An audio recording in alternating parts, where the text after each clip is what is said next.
awaiting with Hillary Clinton, or coming out against Trump in the aftermath of his inauguration. Because God forbid an entertainer would just want to concentrate on, I don't know, entertaining people. No, if she's not part of your Trump derangement syndrome hysteria, she's basically trash. Now they're coming after Taylor Swift. We have Jon Stewart. There you see the Marie Claire tweet. We're still waiting for an explanation of Taylor Swift's decision to remain apolitical during the 2016 election. #reputation. Look, they only got 163 retweets. Then if you look in the comments of that tweet, the Marie Claire tweet, they got absolutely slaughtered. So they're going after Taylor Swift because she wants to remain apolitical, which jives with what people are saying when you poll them about the NFL or about Hollywood. When they watch a movie or a football game, they just want to be entertained. They don't want to be confronted with politics and hysteria all the frigging time. Can you just give it a rest for 5 minutes? No, they have to destroy everybody because it's part of the #resistance, which is the hysteria that is built up out of Hillary Clinton losing. And that's the sole reason. They're still butthurt about it over a year later. Jon Stewart's come out. This is Newsbusters. Jon Stewart, to anyone who wants even-handed comedy, tough, S-H-I-T. Liberal comedian Jon Stewart on Tuesday ranted at anyone who isn't happy with the politicized tone of late-night comedy. And boy, is it politicized. Telling the New York Times, tough, S-H-I-T. Of course, he also slimed conservatives as bigots for objecting to the angry liberalism of Jimmy Kimmel or Seth Meyers. Jon Stewart said, quote, "The people that say this culture isn't for me live in a nostalgic world. Those are the people who are first to tell minorities, suck it up." So Jon Stewart's basically saying, no, everybody has to be hyper-partisan, even in comedy. Now, we were amazed a few days ago when Saturday Night Live came out and did a skit that made the Democrats look a little bit goofy, because it's so rare now. They've signed over everything to this #resistance hysteria that being funny has gone out of the window. Okay, most of this is drab, it's pathetic, it's not even funny anymore. They've got like teams of 20, 30 writers on this. You put on Jimmy Kimmel and it's him ranting about gun control for 20 minutes. What happened to the comedy? What happened to Jon Stewart and Stephen Colbert back when they were actually funny on The Daily Show like 15 years ago almost, bashing both Republicans and Democrats? That was actually funny. Now it's this unhinged, hysterical urge to have Trump impeached simply through hysteria alone. I mean, there was a thing today where he put out a tweet, which was obviously a drafted tweet that had been saved on his phone from before he went abroad about the Silverland Springs church shooting. He comes back from Asia, it gets tweeted out, it's, oh my God, absolute meltdown. Trump made a mistake in a tweet that was drafted and sent out from his phone. Oh my God, surely an impeachable offense, right? This is the level of hysteria. You saw it with feeding the fish. There you see the headline. It was a tweet that was saved in his phone, obviously a draft from before he left the country. It was sent out. Absolute meltdown. You saw the hysteria about the fish. Oh my God, the fish. He dumped the fish food. How boorish. This is a diplomatic incident, some of them even suggested. Of course, it was completely fake news. But this is a level we've reached right now, where even at the expense of their own industries, with box office income plummeting, with NFL audiences turning off, with ESPN's audience, their viewership collapsing, they still insist on injecting Trump derangement hysteria into everything. They're quite prepared to cut off their nose to spite their face. It's absolute, intense overload, hysteria. And now Jon Stewart signed onto it, and Taylor Swift will be destroyed because she refuses to do so.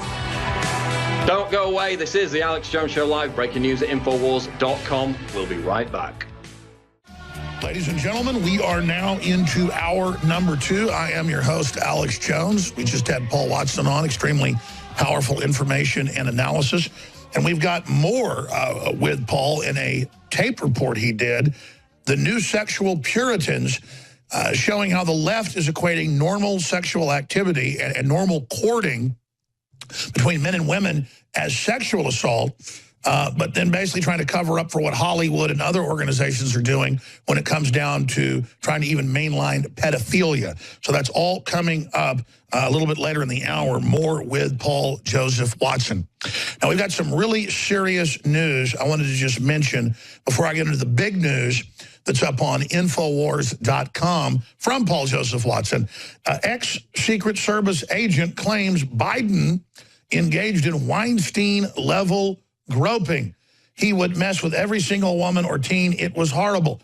Well, I don't need to hear that from a Secret Service agent to know it's true.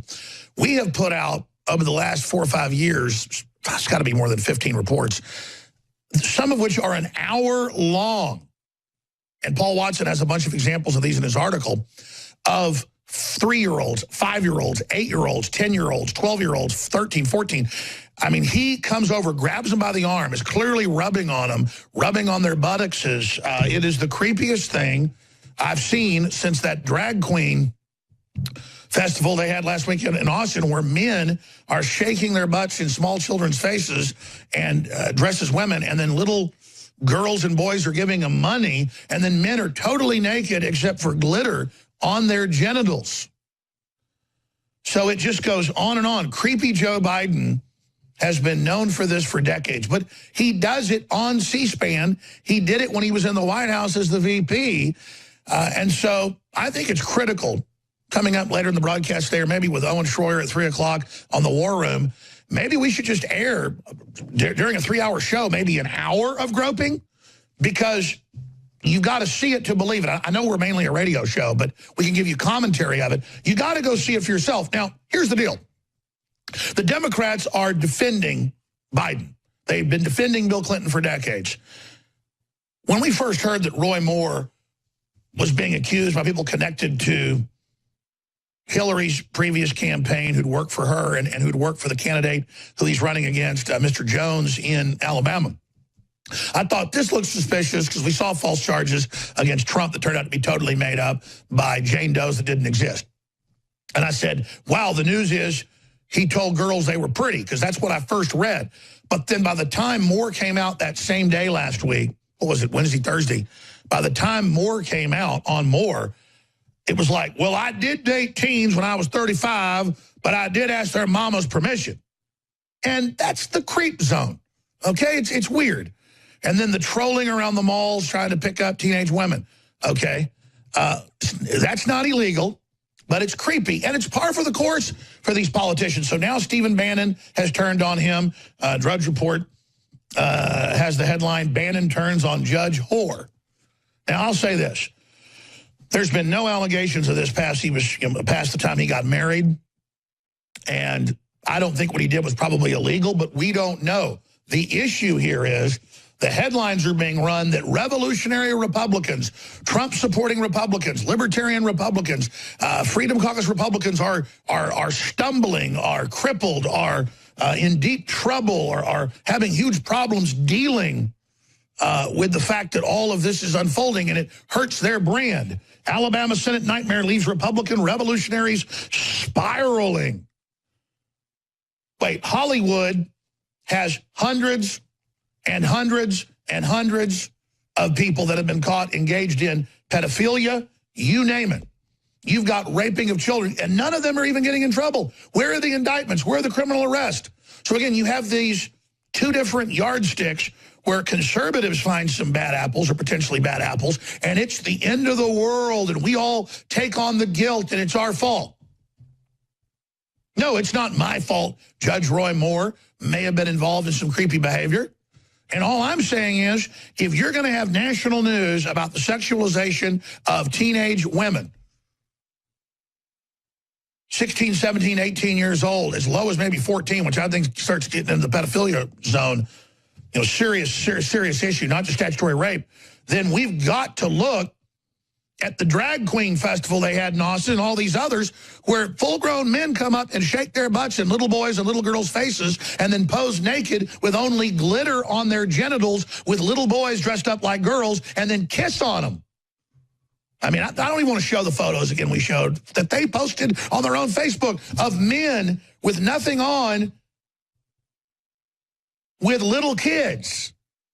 I mean, if you're going to sit there, and notice, none of the media picked that up, Millie Weaver and Gavin Wentz's powerful report, because they did it fairly, they did it straight on, they were invited in, it was there, they said, sure, videotape it. The group posted it to their own Facebook and Twitter.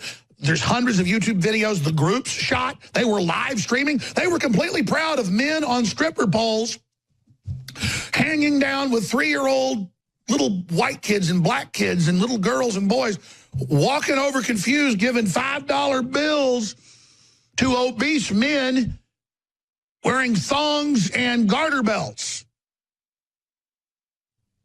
And the media's like, look, Jones is bashing drag queens because they're fat. Well, yeah, Playboy was full of 500-pound women. You'd say, what's wrong with Playboy? I mean, that's the added thing, is there's like a celebration of big fat men with wigs on, with little kids giving them money when they're on stripper poles, and the men are beyond twerking, shaking their big butts in little kids' faces, man. This is like something out of a PCP hallucination. It's crazy.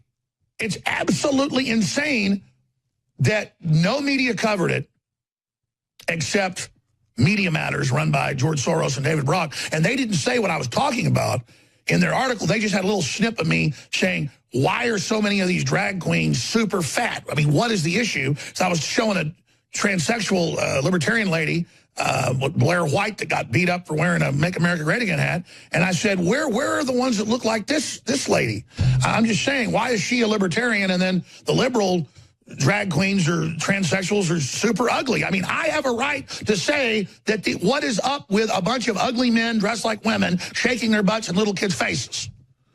And I have a right to sit here and say then, okay, Judge Roy Moore trolled them all, and he admits that he dated teenagers. I think that's creepy. I think that's weird.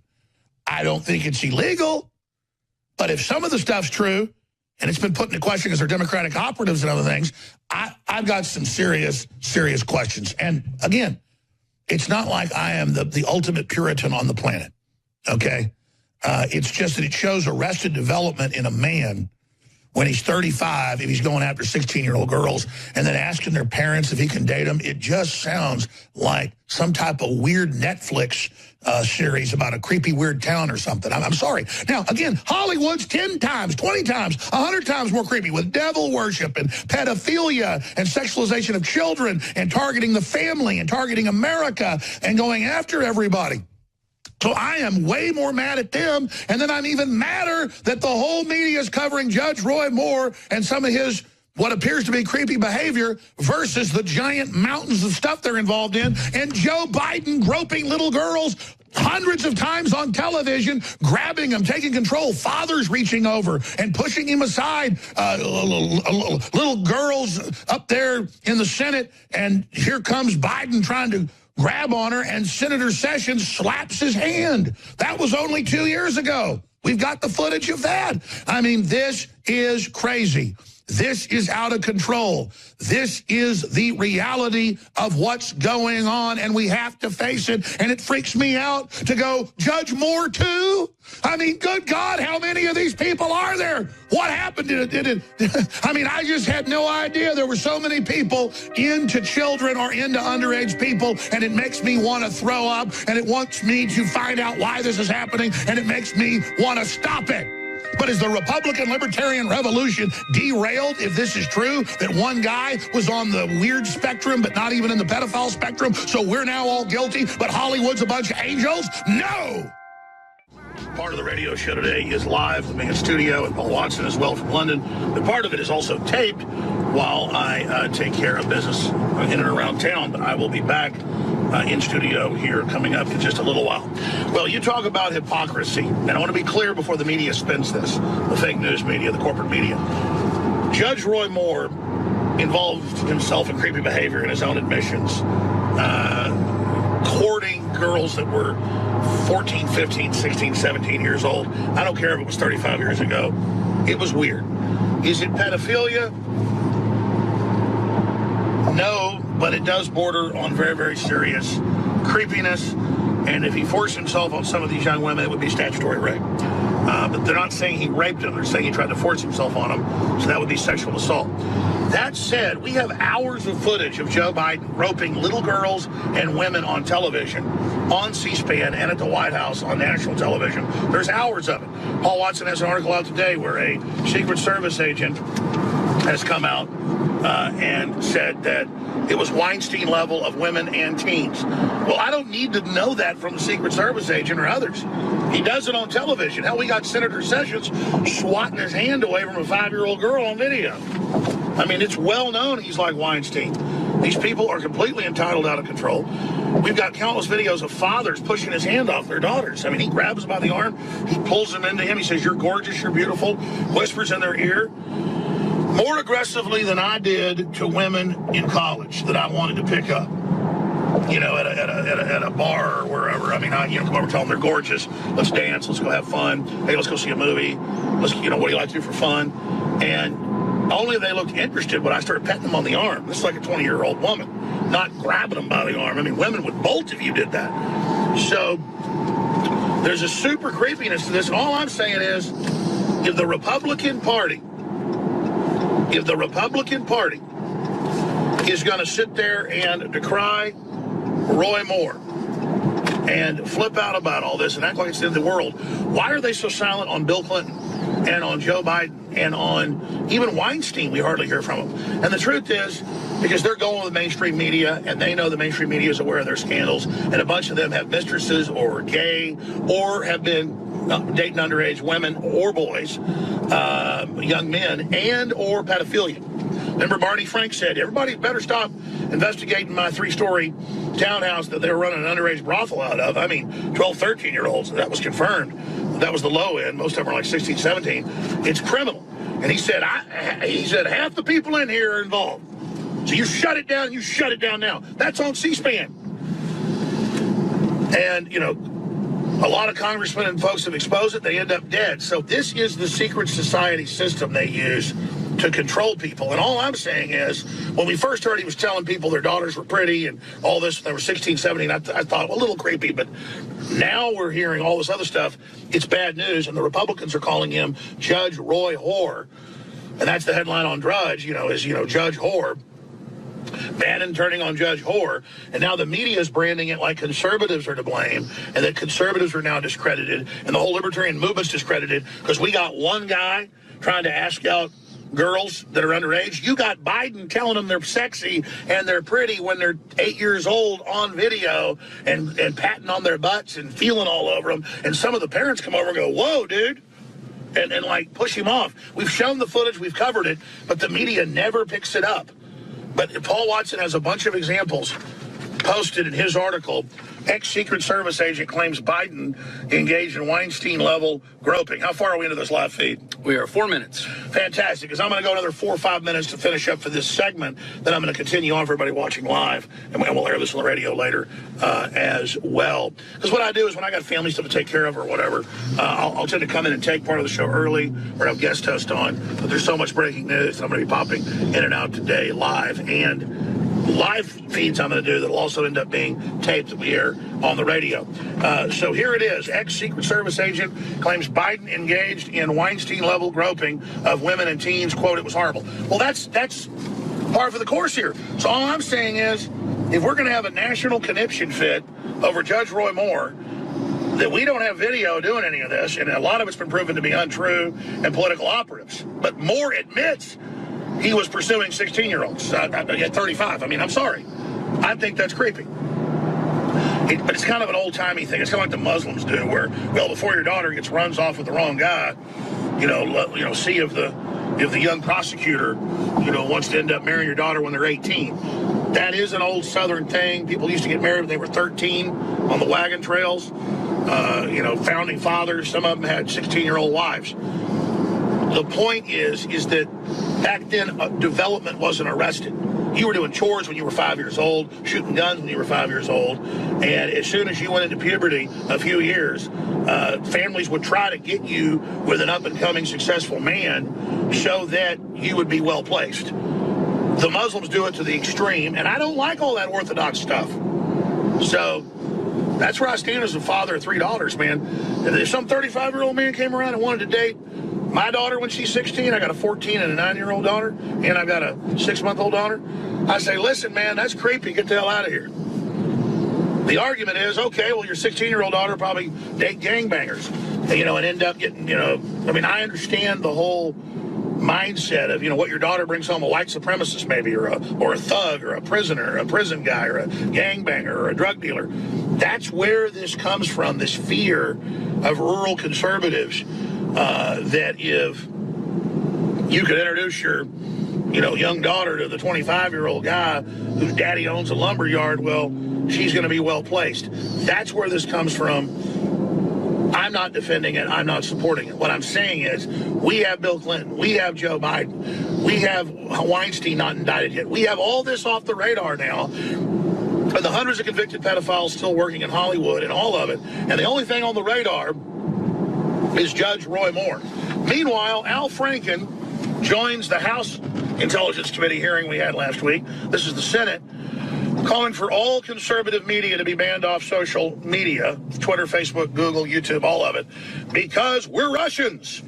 They called Rand Paul a Russian. They've called everybody a Russian. They've called me a Russian agent. They've called Trump that. They've called Matt Drudge that. They've called Tucker Carlson that. I mean, this is the globalist socialist that wants to recreate Soviet Russia here in America. That article's on drudgereport.com, Dr. Jerome Corsi. Very important to read. Meanwhile, other big serious news, Black Death Plague ravaging Madagascar. That's the big island off of Africa. And it gets worse as antibiotics aren't working. That's the big threat. Antibiotic, immune, TB, Black Plague, you name it. That'll definitely screw things up. We're going to be covering that. Alaska told to stockpile anti-radiation pills in case of North Korean nuclear attack. That's all escalating right there. SpaceX is launching a secret mission. So now these private companies got secret missions to space Thursday. Here's what we know so far. And that's not a whole hell of a lot. They're just using it for hype. AP exclusive. U.S. scientists try first gene editing in the body. Yep, they're going to edit how you behave and what you do. And they got animal-human hybrids and all this. They just make jokes about it whenever I cover it. AP exclusive. U.S. scientists try first gene editing. I mean, that is just not true. It's been going on a long time. They're just telling you what's going on. Amazon's cashierless store is almost ready for prime time. Yeah, shop, shop, shop. While you put Main Street and even Walmart out of business, thought it was predatory. Meanwhile, the robots are coming in to replace everything. We're now witnessing the birth pangs of a sexual reformation. The fallout from the sex abuse scandals that have plagued the entertainment industry, politics, and are now spreading throughout society as a whole is being hijacked by the far left, cultural Marxists, feminists, and social justice warriors to whip up more misandry and create more gender division. Third wave feminism has been largely discredited over the past 5 years. Just 18% of women in the US now identify as feminists, even less in the UK. And it's obvious why. Now that rights which actual feminists fought for 100 years ago have been achieved, they're left with what? Making sourdough bread out of their vaginal yeast. Yeah, really. While it's sorely needed in the Islamic world, the West needs feminism like a fish needs a bicycle, which is why third-wave feminists and social justice warriors need to constantly invent or hijack new outrages to push their primary narrative. Hating men, which is why they're now hijacking the moral panic surrounding the sex abuse scandal in a desperate effort to resurrect the failed ideology of third-wave feminism as part of a catastrophically damaging plan to impose a new onerous form of sexual puritanism. The preeminence of innocent until proven guilty is being jettisoned. Now, mere accusation alone is enough to ruin someone's career. Do you understand how dangerous that is? Roy Moore has vehemently denied the allegations against him, but to the baying mob, allegations are all that's required to pass judgment. Now, don't get me wrong. If sexual abuse is admitted or proven, these people should be punished to the full extent of the law. And as my regular viewers will know, I've been the most vehement out of anyone calling for Hollywood and political pedo rings to be exposed. But trial by social media mob outrage isn't justice, and it sets a horrific precedent. Everything is being conflated to the point where making a pass at a woman is placed in the same context as actual sexual assault. As Laura Prendergast writes in The Spectator, women are jumping on the hashtag #MeToo bandwagon so they can smother themselves in attention-seeking victimhood. Not because they're actual victims, but in one case, because a man looked at them. Another storm was whipped up over Adam Sandler touching a woman's knee on a talk show. So I took my parents, just like you. I took my parents. And in another instance, an MP was outed after he called a woman attractive, intelligent and charming. Another case involved Michael Fallon trying to kiss a woman. No, there's a world of difference between looking at someone, complimenting them, trying to kiss them, trying to touch them on the knee, and raping them. Big difference. As a result of the comparatively innocuous allegations against him, Carl Sargent committed suicide. Was found dead yesterday, just a few days after he was dismissed from his post as Cabinet Secretary for Communities and Children. The family wished to disclose the fact that Carl maintained his innocence and he categorically denied any wrongdoing. The distress of not being able to defend himself properly against these unspecified allegations meant he was not afforded common courtesy, decency, or natural justice. You can't make the cost of sexual interest not being reciprocated the complete ruination of a man's career, his reputation, and even his life. You can't brand someone who sent a risque text or made a clumsy advance a pervert or a molester. There has to be a clear distinction between that and actual sexual assault. There has to be an understanding that accusation alone isn't proof. We have to put a check on this cult of instantly believing the accuser without any regard for evidence. Any woman who reports an assault should be heard and believed. The new feminist crusade is about indoctrinating women to advocate victimhood rather than equality. The hysteria of widespread sexual assault is moving us back to a chaperone culture,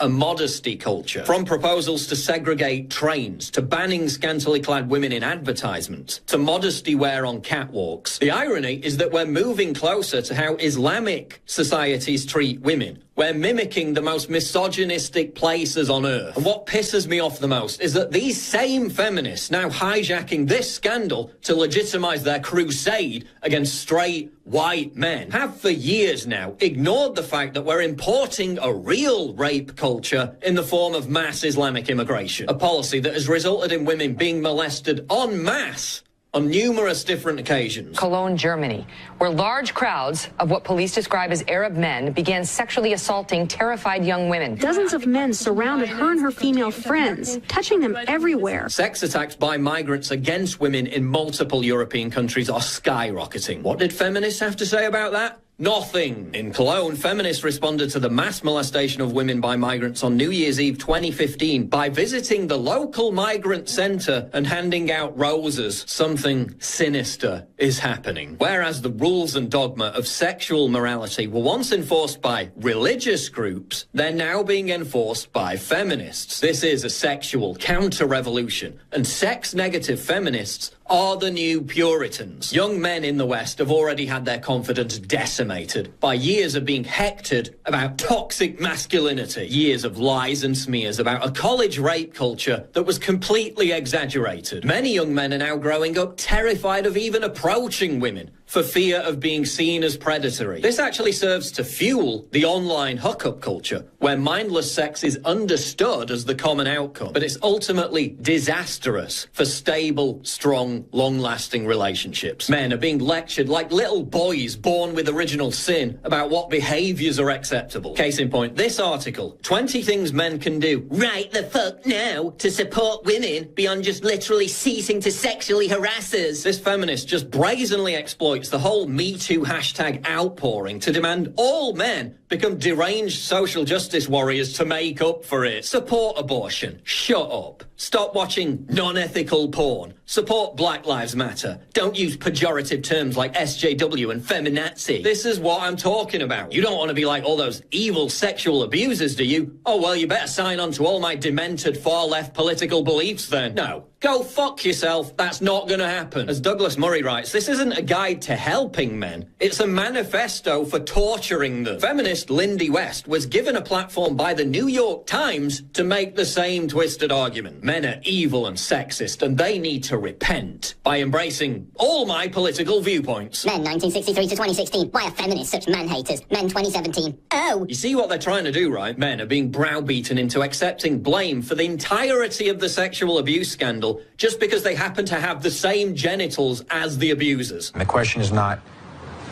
are we sexist? It is, do we know that we are sexist? We are all complicit in this as men. No, all men are not complicit, you collectivist piece of I'm not complicit in Louis C.K. masturbating in front of women. I'm not complicit in Harvey Weinstein groping women. I'm not complicit in Kevin Spacey sexually molesting boys. And neither are all men. The vast majority of men have never done anything like that and never will. Why are all men being blamed when the real blame should lie at the feet of those within these industries who covered up and turned a blind eye to what they knew was going on for decades? And isn't it interesting how we're being told to hyper-focus on certain people and not others?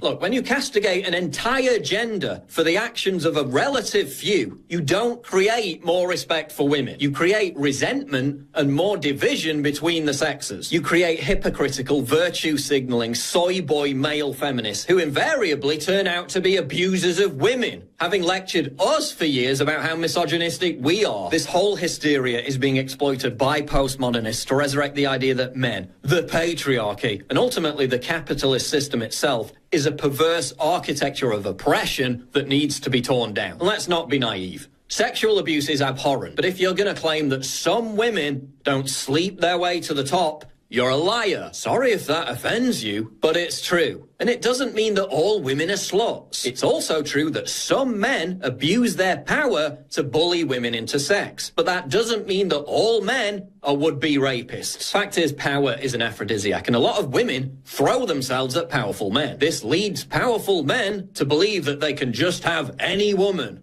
and that's when they run into trouble. Men, don't be don't shout at women in the streets. Don't invade their personal space. Don't treat them like idiots. Respect women. But equally, don't self-castrate just because you've been told to feel guilty by some fat control freak feminist about something Harvey Weinstein did that's got nothing to do with you. Don't adopt far-left political views as some twisted form of reparations just to satisfy some autistically screeching social justice warrior. Don't feel ashamed of your masculinity. Don't allow your confidence to be shattered. Don't accept any form of collectivism that demonizes an entire gender for the actions of a relative few. I'm asking the listeners and viewers of this transmission to do something that I myself forget to do often, and that's to really sit back and look at the world and think of where we were just 5 years ago versus where we are today. If you talked about world government or the EU army, they would say you were insane, it didn't exist. If you talked about the private Federal Reserve, they would either say the Federal Reserve doesn't exist or that it's public. Now, everyone knows it's private and running the government. And now, anyone who is halfway informed knows that President Trump is taking control away from these multinational groups and has killed the TPP and brought sovereignty back. But Trump is only one manifestation of this global awakening. You are the heart, the blood, the guts, the bones, the sweat, the tears, the eyes, the legs, the feet, the arms, but most importantly, the soul of humanity. You are humanity. And Hollywood and the globalists have done everything they can to try to poison humanity and to try to turn us against each other. But more and more people are coming out of their trance and they're seeing through it. When I say humanity is at a critical, determinative crossroads, all of you instinctively already know it to be true.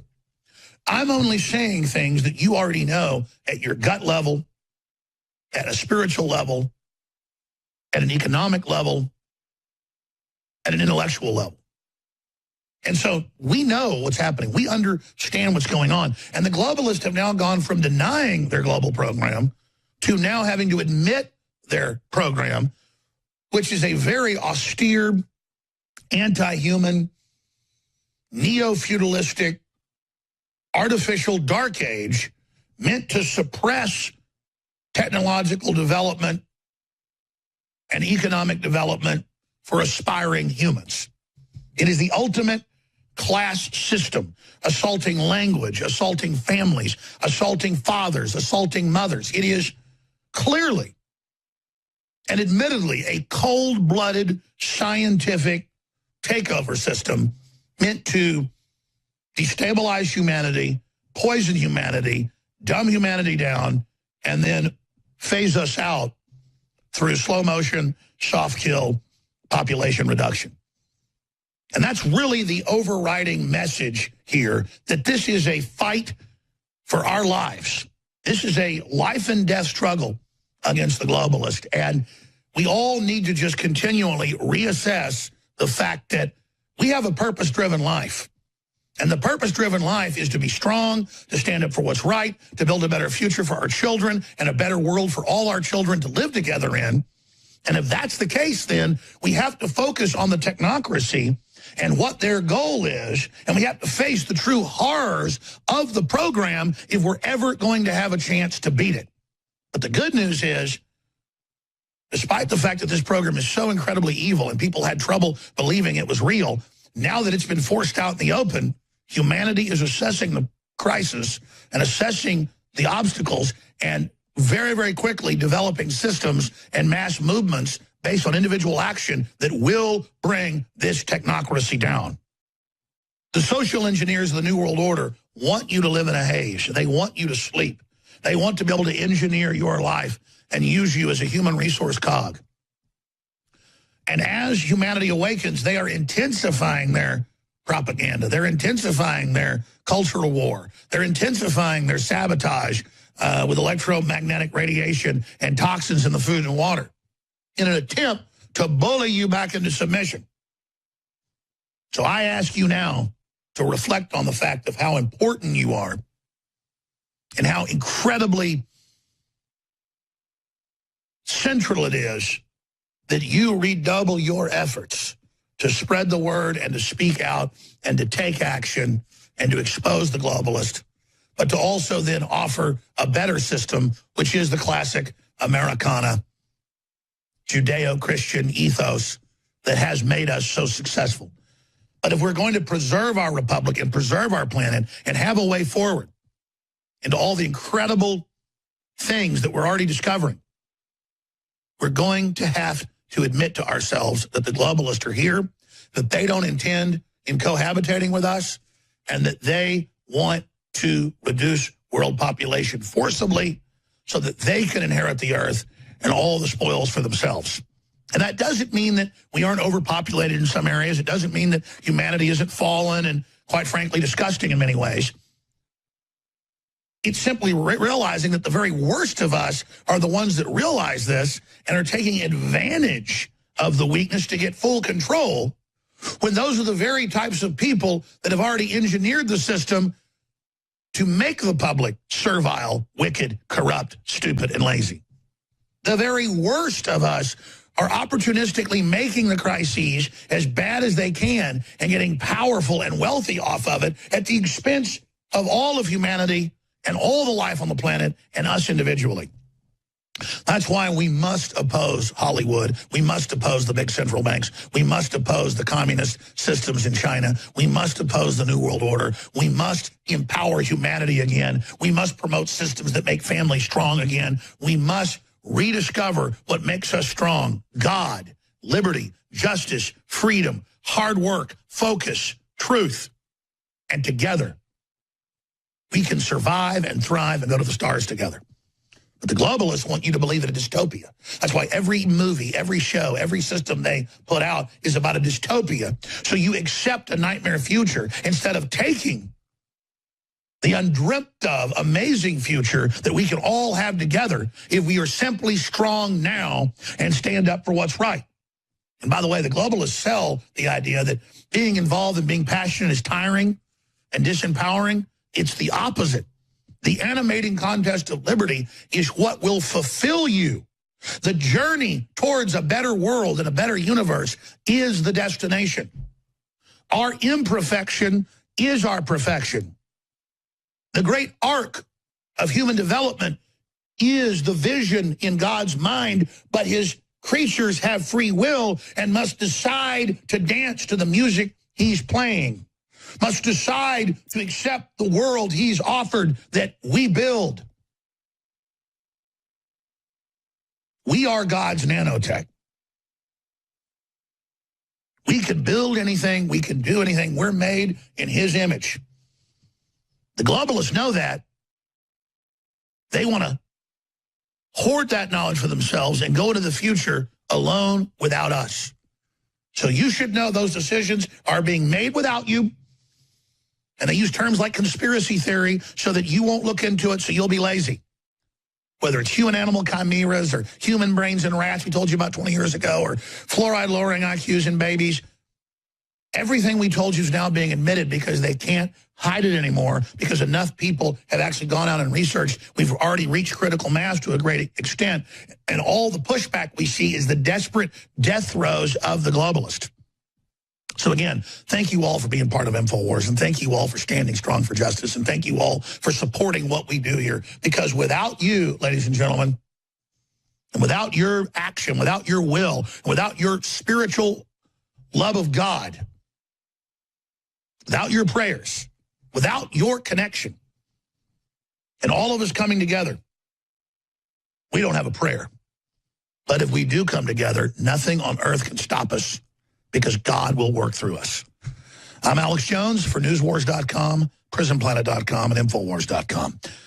It is an act of rebellion against the globalist. It is an act of absolute military resistance against their global government operation when you spread the articles and the videos, and when you pray for us, and when you tell your friends, family, and neighbors about the different ways they can tune in, and when you financially support us. Everything I do is a non-zero sum game. Everything I stand for is a total win-win.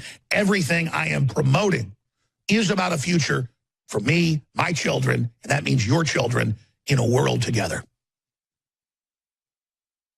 Do unto others as you'd have do unto you is simply common sense to have a civilization. And there have been people that have been using the fact that we're good against us. And now they've tried to bully us into submission through political correctness to tell us that we're actually the bad people. The New World Order's already fallen. It knows it's fallen. It believes if it can take you down and sit on a mountain of your skulls, that it will become God. When all they ever had to do was reach out, and they would touch God the moment they opened the door. But they can't open the door because they're of their father, the devil. And all those that hate me love death, Christ said.